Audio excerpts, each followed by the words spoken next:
हमारे पास question number 1 है, find the order of the following matrices. ये हमारे पास है, ये मैट्रिक्स हमारे पास क्या है,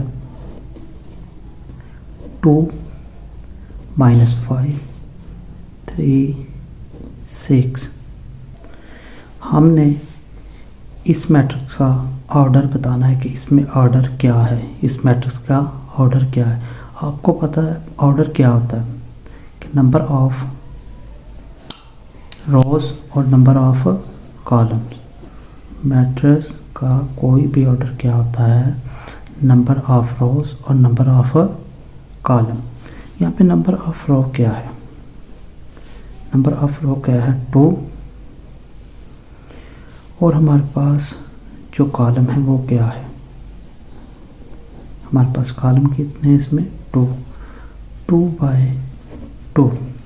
तो हम ऐसे लिख सकते हैं, order of A matrix is 2/2। ठीक है, आपको पता लग गया कि ऑर्डर कैसे मालूम किया जाता है। अब हम इसका पार्ट 2 देखते हैं। पार्ट 2 में क्या कहता है, बी हमें मैट्रिक्स दिया हुआ है, मैट्रिक्स 2 दिया हुआ है, बी में 2 3 0 5। अब इसका ऑर्डर क्या होगा, नंबर ऑफ रो और नंबर ऑफ कॉलम। क्या बना 2/2। ठीक है, तो हम ऐसे ही लिख सकते हैं इसको कि order of B matrix is 2/2। ठीक है, अब हम ये हो गए, तो ये किसी ने स्क्रीनशॉट लेना है तो ले लें। आगे हम तीसरा पार्ट करने जा रहे हैं। तीसरा पार्ट में क्या होगा, तीसरा पार्ट अब हम करने जा रहे हैं, उसमें हमें दिया हुआ है कि सेम मैट्रिक्स है 2 और 4 है, इसका ऑर्डर क्या होगा। इसमें नंबर ऑफ रो क्या है 1 है और कॉलम कितने हैं 2 है, तो इसका ऑर्डर क्या होगा फिर 1/2। ठीक है, इसका क्या ऑर्डर होगा, तो नीचे हम लिख सकते हैं कि order of C matrix is 1/2। ठीक है, आगे हम फोर्थ पार्ट देखते हैं। डी हमारे पास मैट्रिक्स क्या है, वो है 4 0 6 जी। इसमें रो कितनी है 1 2 3। रो हमारे पास तो आ गई 3। रो हमारे पास क्या आ गई 3। और कॉलम क्या है, कॉलम हमारे पास क्या है, ये 1 ही है ना, तो हम क्या करेंगे /1। इधर हम नीचे लिख सकते हैं, order of D is D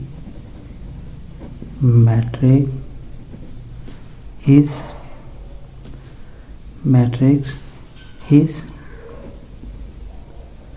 क्या है, क्या बनता 3/1। आगे हम 5 पार्ट को देखते हैं। 5 पार्ट में क्या कहता है, 5 पार्ट में हमें ए दिया हुआ है, मैट्रिक्स है, वो क्या है, वो हमारे पास क्या है, ए P C D E F, इसका हमने अब ऑर्डर फाइंड करना है। आपको पता है ऑर्डर कैसे फाइंड करते हैं, number of rose and number of columns का क्या होता है, ऑर्डर होता है। तो हमारे पास रो कितनी है, 1 2 3, ठीक है। इधर हम क्या लिख देंगे 3 बाय, तो हमारे पास क्या आ जाएगा, ये जो कॉलम है वो कितने हैं, 1 और 2, इसको हम इधर लिख सकते हैं 2। तो नीचे हम क्या इसको कैसे बता सकते हैं कि ऑर्डर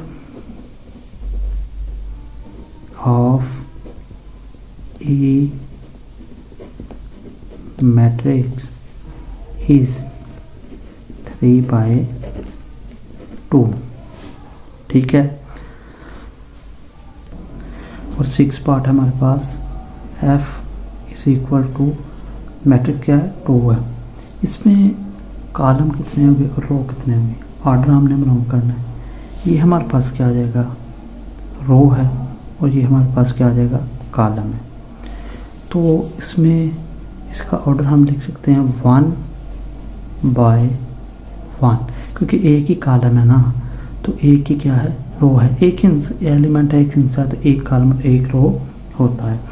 तो नीचे हम लिख सकते हैं कि ऑर्डर ऑफ F